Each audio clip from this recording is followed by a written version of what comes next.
Hi hello one more recipe అత్తమ్మ స్టైల్లో ఉగ్గాని చూసేయండి.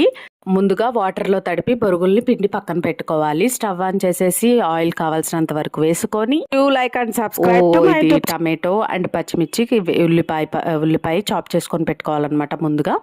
సో అది వేసేసి అండ్ పసుపు కొంచెం అండ్ చింతపండు పేస్ట్ ఉంటుంది కదా, మనం పులిహోర చేసుకోవడానికి రెడీమేడ్గా పెట్టుకుంటాము, అది వేసి నెక్స్ట్ విడి కారం అంటారు లేదా ముడి కారం అంటారు, అది కొంచెం వేసేసుకున్నారు. అది కలబెట్టేసిన తర్వాత మిరియాల పొడి అండ్ సాంబార్ కారం ధనియాల పొడి వేసేసి బాగా కలిపెట్టేశారు. వీడియోలో చూపిస్తున్న విధంగా చేసుకోవడమే. అండ్ మనకి టమాటా ఏం మగ్గన అవసరం లేదంట. ఇవన్నీ కొంచెం కలబెట్టుకున్న తర్వాత ఈ ప్రొసీజర్ అంతా సిమ్లోనే చేయాలన్నమాట. ఉప్పు కూడా ముందే వేసుకోవాలి. దాని తర్వాత బొరుగులు వేసుకొని బాగా కలిపెట్టుకోవాలన్నమాట.